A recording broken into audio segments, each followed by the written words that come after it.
For privacy reasons, names and places have been changed. This story is inspired by true events.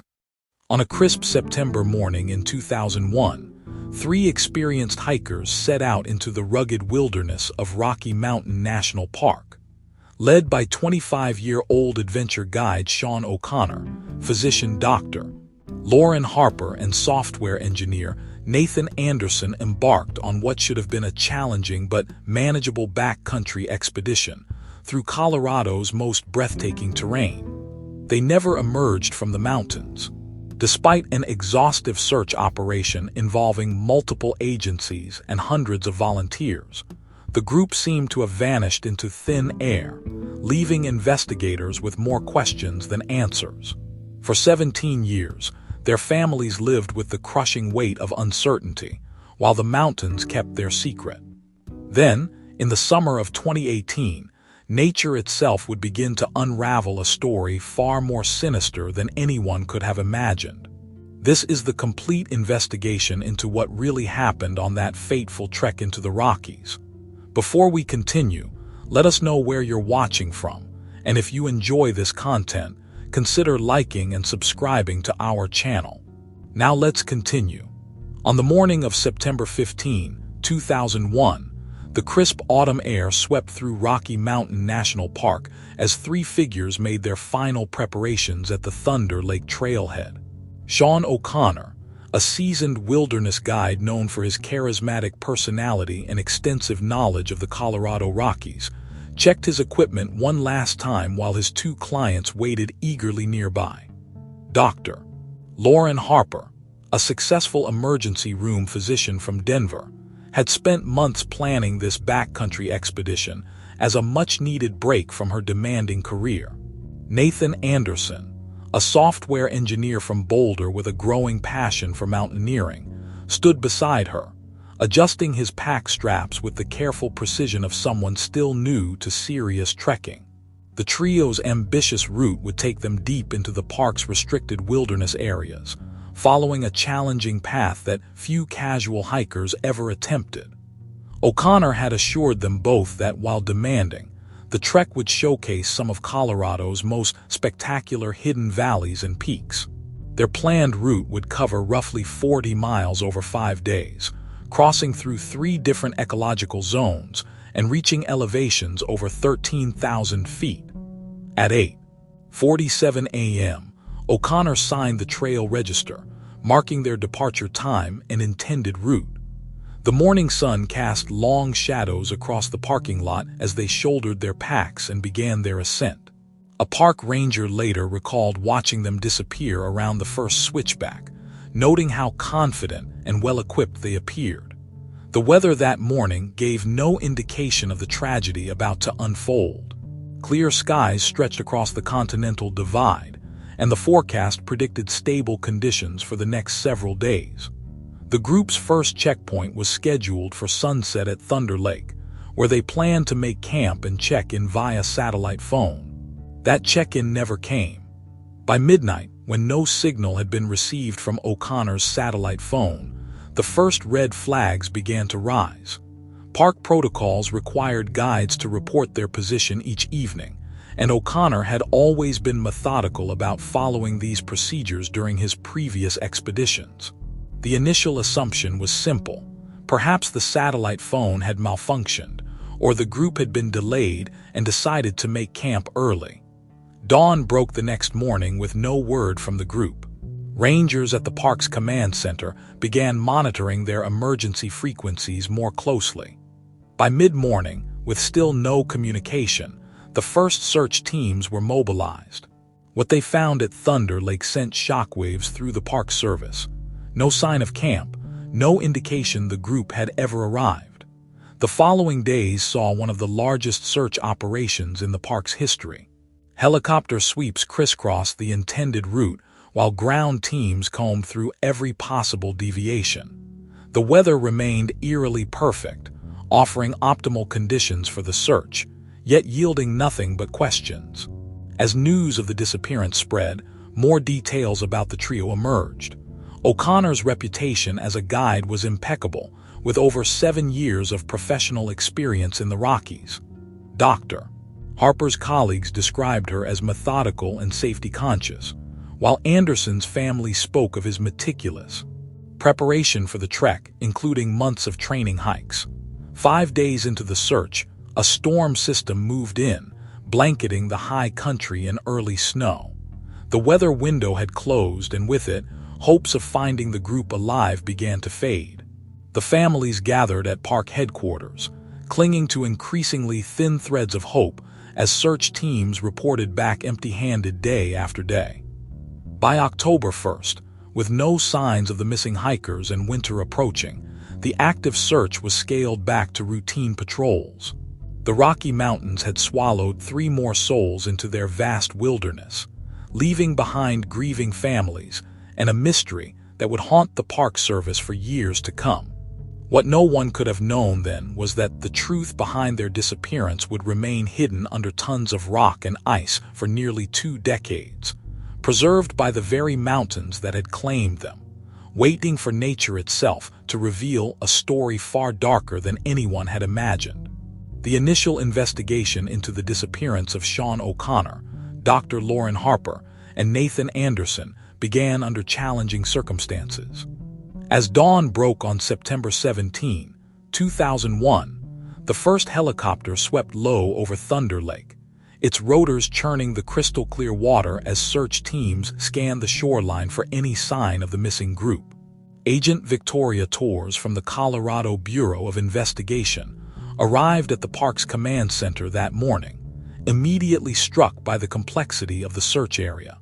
The group's permitted route crossed through some of the most challenging terrains in Rocky Mountain National Park, including narrow valleys and steep ridgelines that could hide a campsite from aerial observation. The weather remained unusually cooperative during those first crucial days, with clear visibility allowing search teams to cover vast stretches of wilderness. Ground teams discovered boot prints matching the group's description along the first 3 miles of trail, but the tracks disappeared into a rocky section where dozens of possible routes diverged. Park staff interviews painted a picture of a routine departure. The morning gate attendant remembered O'Connor's group clearly, noting their early arrival and professional demeanor. O'Connor had filed a detailed trek plan, including alternate routes and emergency contingencies, standard procedure for an experienced guide. This thoroughness would later take on a different meaning, but at the time, it only added to the confusion surrounding their disappearance. During the second week of searching, Dr. James Wilson, the park's avalanche specialist, conducted an initial assessment of the high-altitude sections of their route. While September typically fell outside avalanche season, Wilson's expertise was sought to evaluate any terrain risks that might have contributed to the group's disappearance. His preliminary report identified several areas where rock slides or unexpected snow movements could have created hazardous conditions.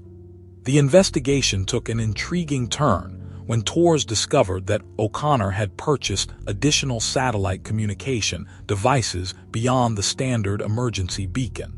Phone records showed these devices had never been activated. This detail initially seemed minor, but would later prove crucial to understanding the events that unfolded on the mountain.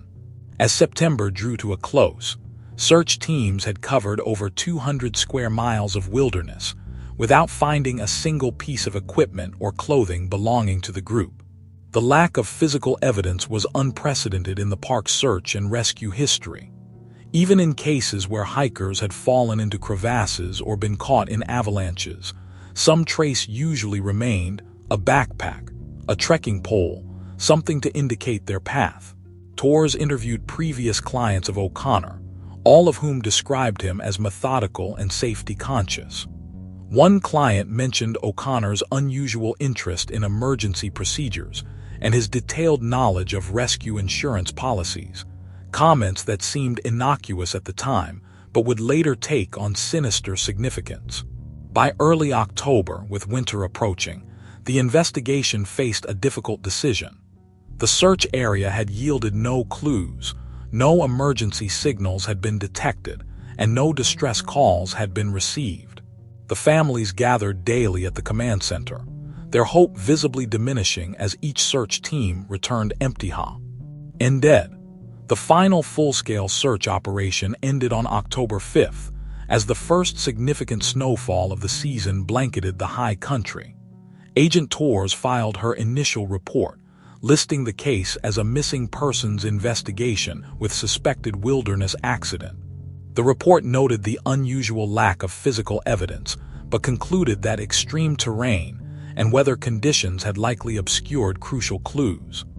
The families of Harper and Anderson hired private search teams for several more weeks, but these efforts proved equally fruitless. As winter settled over the Rockies, the mystery of their disappearance seemed destined to become another unsolved case in the park's history, joining other tales of hikers who had ventured into the wilderness, never to return. What no one realized then was that the answer lay buried beneath tons of rock and ice, preserved in a makeshift tomb that would keep its secrets for 17 more years. The truth about what happened on that September morning would prove far more disturbing than anyone involved in the initial investigation could have imagined. As winter released its grip on the Rockies in spring 2002, the disappearance of Sean O'Connor, Dr. Lauren Harper, and Nathan Anderson had already begun fading from public consciousness. The massive search operation that had dominated headlines the previous fall was reduced to occasional weekend sweeps by volunteer teams, their hopes diminishing with each passing month. The families maintained a vigil of sorts, returning to the park on weekends when weather permitted, hiking the lower portions of the trail where their loved ones had last been seen. Dr. Harper's parents, both retired teachers from Minnesota, rented a cabin in Estes Park for 3 months, unable to let go of the possibility that some trace of their daughter might still be found. By summer, Agent Victoria Torres found herself devoting fewer hours to the case, though it continued to trouble her. The complete absence of evidence was unprecedented in her 15 years of investigative work. No equipment, no clothing, not even a trace of the high-end camping gear the group had carried. It was as if the mountain had simply swallowed them whole. Dr. James Wilson's expanded avalanche analysis, completed in early June, suggested several possible scenarios involving unexpected snow movements, but even he admitted the theories felt incomplete. The weather conditions that September hadn't supported the likelihood of a major avalanche, and the timing was wrong for seasonal snow patterns. The case file grew thick with false leads and dead ends.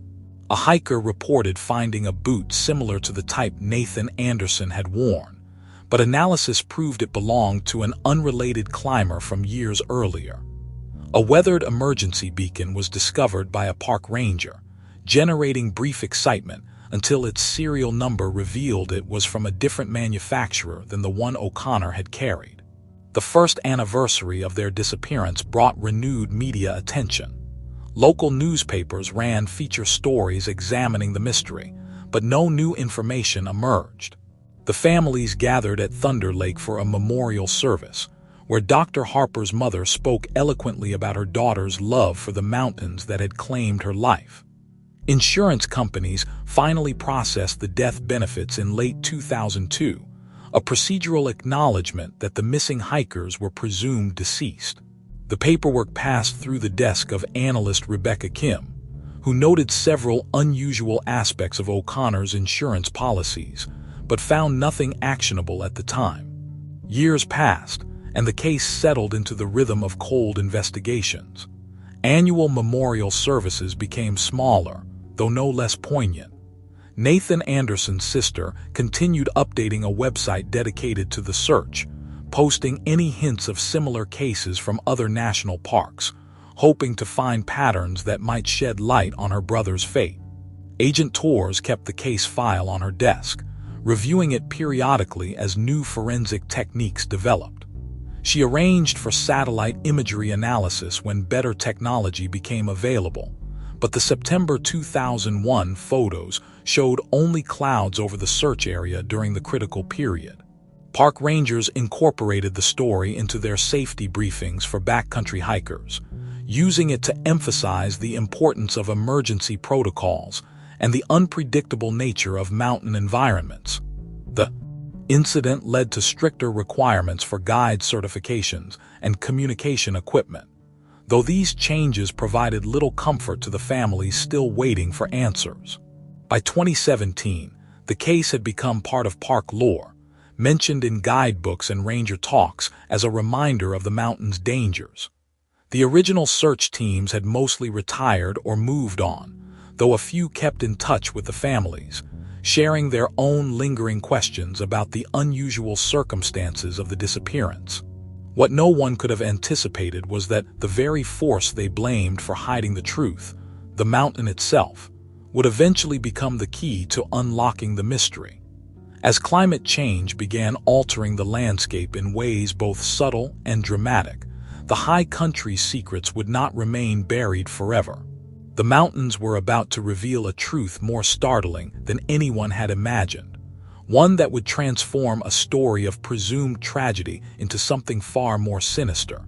In July 2018, an unprecedented heat wave gripped the Colorado Rockies, accelerating the seasonal thaw to levels that alarmed climate scientists.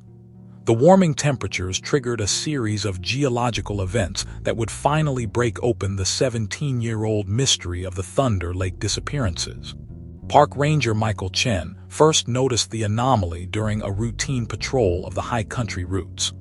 A massive rockslide had exposed a previously hidden ravine, revealing glints of metal and synthetic fabric beneath years of accumulated scree. What he initially mistook for discarded climbing gear quickly revealed itself as something far more significant. Within hours, a recovery team carefully excavated the site, uncovering 3 sets of human remains along with weathered backpacks, camping equipment, and most crucially, a waterproof case containing documents that had survived nearly 2 decades of mountain weather. The location, while close to the group's intended route, lay in a narrow gully that previous search teams had deemed inaccessible. Dr. James Wilson, now nearing retirement, returned to the park to assess the site. The geological evidence told a story of multiple rock and snow movements over the years, but something about the positioning of the remains troubled him. The bodies and equipment showed signs of having been deliberately arranged rather than scattered by natural forces. The initial forensic examination confirmed what families had long feared. The remains belonged to O'Connor, Harper, and Anderson. But the discovery of additional items painted a puzzling picture. Multiple insurance policies were found in O'Connor's weatherproof document case, along with detailed maps marking locations of previous emergency incidents he had reported over the years. Most disturbing was a small notebook, its pages preserved by careful waterproofing. The contents would shatter the accepted narrative of a tragic accident. Written in O'Connor's precise handwriting were calculations of insurance payouts, notes about emergency response times, and most damning, observations about his client's suspicions regarding his activities. Agent Victoria Torres, who had never fully closed the case file, arrived at the recovery site within hours of the identification. The position of the bodies and the evidence of trauma told a story dramatically different from the assumed avalanche accident. Dr. Harper's remains showed signs of defensive wounds, while Anderson's indicated he had been struck from behind. The recovery operation continued for weeks as melting ice revealed more evidence. Scattered among the rocks were pieces of emergency signaling equipment that had been deliberately disabled. O'Connor's satellite phone, found intact in its waterproof case, had never been turned on during the trek. Rebecca Kim, the insurance investigator who had processed the original death benefits, returned to the case with fresh eyes. The documents recovered from the site connected O'Connor to a series of suspicious rescue operations dating back 5 years before the fatal trek. Each incident had resulted in substantial insurance payouts for emergency evacuations that now appeared to have been staged. The families gathered once again at Thunder Lake, this time to confront a truth more painful than the uncertainty they had lived with for 17 years. The mountain had not simply claimed their loved ones, it had been used to conceal a calculated crime. The Frozen Earth had preserved not only the evidence of murder, but also the story of how a trusted guide had turned the wilderness into an accomplice in a deadly scheme. As summer faded into autumn, the same clear September skies that had witnessed the original disappearance now watched over a different kind of search. Investigators combed the newly exposed areas of the mountain, piecing together the final moments of that fatal trek, when two clients discovered their guide's deception and paid the ultimate price for their discovery. The mountain had finally spoken, but its revelation brought little peace. Instead, it opened a new chapter in the investigation, one that would expose a web of fraud and deception stretching far beyond the boundaries of Rocky Mountain National Park. The truth had been buried in ice and stone, waiting for the earth itself to warm enough to reveal its dark secrets. As the evidence from the mountain site continued to accumulate in late summer 2018, Agent Victoria Torres found herself leading an investigation that grew more complex with each passing day. The weathered documents pulled from O'Connor's cache painted a disturbing picture of calculated deception spanning nearly half a decade. Torres established a command center in Estes Park, where walls quickly filled with timeline charts and financial records. Rebecca Kim, the insurance fraud analyst who had processed the original death claims, arrived from Denver with 17 years of archived cases. Her presence proved invaluable as patterns began to emerge from O'Connor's past activities. The investigation revealed that between 1996 and 2001, O'Connor had reported 8 separate emergency incidents requiring helicopter evacuations. Each event followed a similar pattern: remote locations, wealthy clients, and substantial insurance claims. The total payout across these incidents exceeded $2.3 million, with O'Connor collecting both guide fees and separate emergency response compensation. Interviews with surviving clients from previous expeditions revealed subtle irregularities that had gone unnoticed at the time. One client recalled O'Connor's unusual insistence on purchasing premium rescue insurance before their trek. Another remembered him speaking at length about the costs of mountain rescue operations while they were still in the planning stages. Bank records showed O'Connor had opened accounts in 3 different states, carefully distributing the insurance payments to avoid detection. He had maintained a modest lifestyle in Colorado while building a substantial portfolio of investments under various aliases. Torres' team tracked down former employees of the guide service where O'Connor had worked. Many expressed shock at the revelations, but one former colleague remembered O'Connor's detailed questions about rescue protocols and insurance claim procedures. He had dismissed these conversations as professional interest at the time. The most damning evidence came from O'Connor's own documentation. His notebook contained meticulous records of weather patterns, patrol schedules, and blind spots in the park's emergency response coverage. He had essentially mapped out dead zones where he could stage emergencies with minimal risk of unexpected discovery. Dr. James Wilson's new analysis of the recovery site revealed that O'Connor had chosen the location carefully. The gully where the bodies were found lay in a natural catchment area for seasonal rock slides. Wilson concluded that O'Connor had used his extensive knowledge of mountain geology to select a spot where natural processes would conceal his crimes. As summer turned to fall, Torres coordinated with FBI forensic accountants to unravel the full scope of O'Connor's scheme. They discovered he had been gradually escalating the complexity and payout of his staged emergencies. The fatal trek with Harper and Anderson would have been his largest insurance claim yet, with policies totaling over $4.5 million. The investigation took an unexpected turn when Rebecca Kim uncovered connections to similar incidents in other national parks. O'Connor had apparently tested his methods in less challenging environments, before moving to the more lucrative but riskier terrain of the Colorado Rockies. Through interviews with Harper's medical colleagues and Anderson's tech industry contacts, investigators pieced together how the two clients might have discovered O'Connor's fraud.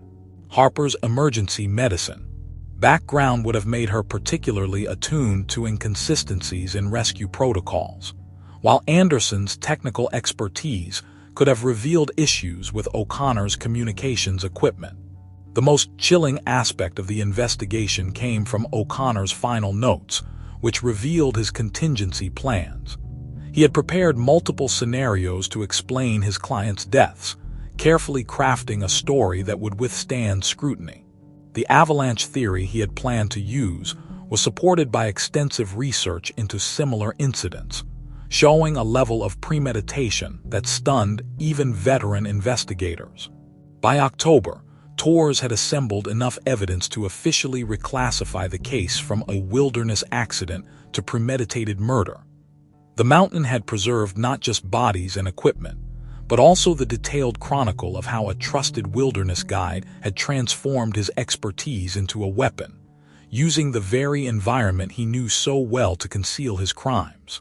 The case would ultimately change how wilderness guide services operated across the country, leading to stricter oversight of insurance claims and more rigorous background checks for certified guides.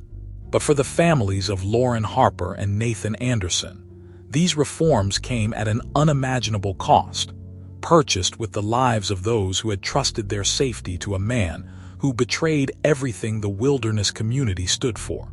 The truth emerged from the weathered pages of Sean O'Connor's notebook like a ghost rising from the mountain depths. Written in precise, measured handwriting, the entries detailed far more than simple trek preparations or guide notes. They revealed the calculated thoughts of a man who had turned wilderness expertise into a deadly enterprise. Agent Victoria Torres sat at her desk late into the night, poring over the recovered documents. The notebook's early pages showed meticulous research into insurance policies, with annotations about coverage limits and payout conditions. O'Connor had highlighted specific clauses about emergency evacuation coverage, noting which companies offered the highest compensation for mountain rescues. More disturbing were his observations about Lauren Harper and Nathan Anderson. O'Connor had documented their backgrounds extensively, noting Harper's emergency medicine experience with apparent concern. Dr. H. asking too many questions about sat phone protocols. One entry read. Notice discrepancy in emergency beacon serial numbers. The final entries painted a chilling picture of the trek's last hours. Anderson had apparently discovered irregularities in O'Connor's communication equipment while attempting to help with a routine check. His software engineering background had led him to question why certain devices appeared to be deliberately disabled. Forensic evidence supported the emerging narrative. Dr. Harper's remains showed defensive wounds consistent with someone fighting back, while Anderson's injuries indicated he had been struck from behind, likely while examining the equipment. O'Connor had chosen his moment carefully, attacking when the group reached a remote section of trail where calls for help would go unheard. The staged avalanche scene demonstrated O'Connor's expertise turned to dark purpose. He had positioned the bodies and equipment precisely where seasonal rock slides would provide natural concealment. Weather records from that day showed he had timed the murders to coincide with expected cloud cover, minimizing the risk of aerial observation. Rebecca Kim's insurance fraud investigation revealed the full scope of O'Connor's scheme. Over 5 years, he had orchestrated 8 separate fake emergencies, each more elaborate than the last. The total fraudulent claims amounted to $2.3 million, carefully distributed across multiple accounts and investments. Previous clients came forward with new perspectives on old incidents. Several recalled O'Connor's unusual interest in their insurance coverage, his subtle suggestions to upgrade their policies before treks. One remembered him staging a minor emergency that now seemed suspiciously well planned. The most damning evidence lay in O'Connor's detailed contingency plans. He had prepared multiple explanations for potential scenarios, each crafted to withstand investigation. The avalanche story he ultimately used had been researched extensively, with notes on similar historical accidents and their investigations. Dr. James Wills. On's analysis of the location proved O'Connor had used his intimate knowledge of mountain geology as a weapon. The gully where he concealed the bodies lay in a natural debris field, where seasonal movements of rock and ice would steadily bury his crimes deeper with each passing year. Only climate change had defeated his calculations. The unprecedented heat wave of 2018 had exposed what nature had helped him hide, melting away 17 years of ice and deception. The mountain itself had finally betrayed his trust, revealing his careful plans to the light of day. The recovered documents transformed the investigation from a tragic accident into something far darker. Each page of evidence revealed new layers of premeditation, showing how O'Connor had systematically exploited the wilderness he claimed to respect. His expertise had allowed him to identify blind spots in rescue coverage, predict weather patterns, and choose locations where help would arrive too late. For the families of Harper and Anderson, the revelations brought a horrible clarity to their years of uncertainty. Their loved ones had not died in a random accident, but had been murdered for discovering O'Connor's elaborate fraud. Their final moments had been spent confronting the betrayal of someone they had trusted with their lives. Agent Torres closed the case file as dawn broke over the mountains. The breakthrough had answered 17 years of questions, but the answers brought little comfort. The wilderness, which should have been a place of adventure and discovery, had instead become an accomplice to murder, its vast spaces and natural forces twisted to serve one man's greed. The truth had finally emerged from the ice, preserved by the very elements O'Connor had counted on to keep his secrets. In the end, the mountain had held its silence for 17 years, but when it finally spoke, it revealed a story more calculated and cold than the winters that had concealed it.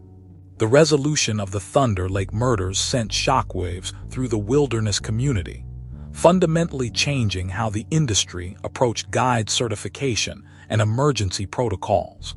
In December 2018, the Colorado Bureau of Investigation released its final report, officially closing a case that had haunted Rocky Mountain National Park for nearly 2 decades. The financial scope of Sean O'Connor's fraud scheme proved even larger than initially suspected. Forensic accountants ultimately traced $2.3 million in fraudulent insurance claims across 3 states, hidden in a complex web of investments and shell companies. The insurance companies began the lengthy process of recovering these funds, earmarking a significant portion for wilderness safety programs. The impact on wilderness guide regulations was immediate and far-reaching.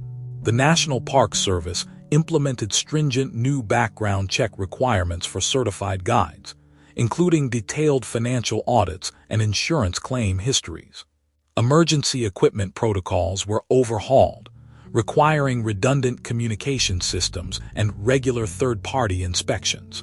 For the families of Lauren Harper and Nathan Anderson, the truth brought a complex mixture of closure and renewed grief. We spent 17 years imagining accidents, natural disasters, anything but this, said Catherine Harper, Lauren's mother, during the final memorial service. Knowing she died trying to protect others from fraud offers some comfort, but the betrayal of trust makes it harder in many ways. The Anderson family established a technology grant in Nathan's memory, funding the development of improved emergency communication systems for wilderness areas. His sister Sarah, who had maintained the search website for so many years, transformed it into a resource for wilderness safety education. Dr. James Wilson's final report on the case became required reading for avalanche specialists and search teams across North America. His analysis of how O'Connor had used natural geological processes to conceal evidence led to new search protocols for missing persons cases in mountainous regions. The insurance industry also underwent significant changes. Rebecca Kim's comprehensive analysis of O'Connor's methods revealed systemic vulnerabilities in wilderness rescue coverage. Companies revised their policies, implementing stricter verification procedures for emergency claims while ensuring legitimate rescues remained covered. Agent Victoria Torres continued working with wilderness law enforcement, developing new investigative techniques for remote area crimes. The case had exposed blind spots in traditional forensic approaches to wilderness deaths, leading to improved evidence collection methods for high-altitude crime scenes. Rocky Mountain National Park established a permanent memorial near Thunder Lake, not to mark the tragedy, but to celebrate the spirit of wilderness exploration that Harper and Anderson had embodied. The plaque reads, "In memory of those who sought adventure with pure hearts, and as a reminder that trust and safety must walk the trail together." The case's legacy extended beyond procedural changes. The wilderness guide community, shaken by the revelation that one of their own had so thoroughly betrayed their core values, embraced a new culture of transparency. Guide services began sharing incident reports and client feedback, creating an informal network to identify potential safety concerns. The recovery of fraudulent funds allowed for the establishment of the Harper Anderson Wilderness Safety Foundation, which provides grants for emergency response training and equipment upgrades in remote areas. The foundation's first project funded satellite communication systems for small guide services that couldn't afford premium safety equipment. Perhaps the most profound impact emerged in the way wilderness professionals approached client relationships. The emphasis shifted from pure adventure to a partnership of trust and mutual responsibility. Guide services began encouraging clients to understand emergency protocols and equipment, rather than simply following their guide's lead. As winter returned to the Rockies in late 2018, the mountains held their secrets differently. The case had demonstrated that natural forces could both conceal and reveal the truth, given enough time. For those who continued to seek adventure in these wild places, the Thunder Lake incident became not just a cautionary tale, but a reminder that the wilderness, while inherently dangerous, should never be used as a tool for deception. The final chapter of the Thunder Lake case closed with a fundamental truth. The mountains themselves had remained true to their nature. It was human deception, not wilderness hazards, that had turned an adventure into tragedy. In the end, the same forces O'Connor had counted on to hide his crimes had exposed them, bringing truth and justice to those who had waited so long for answers.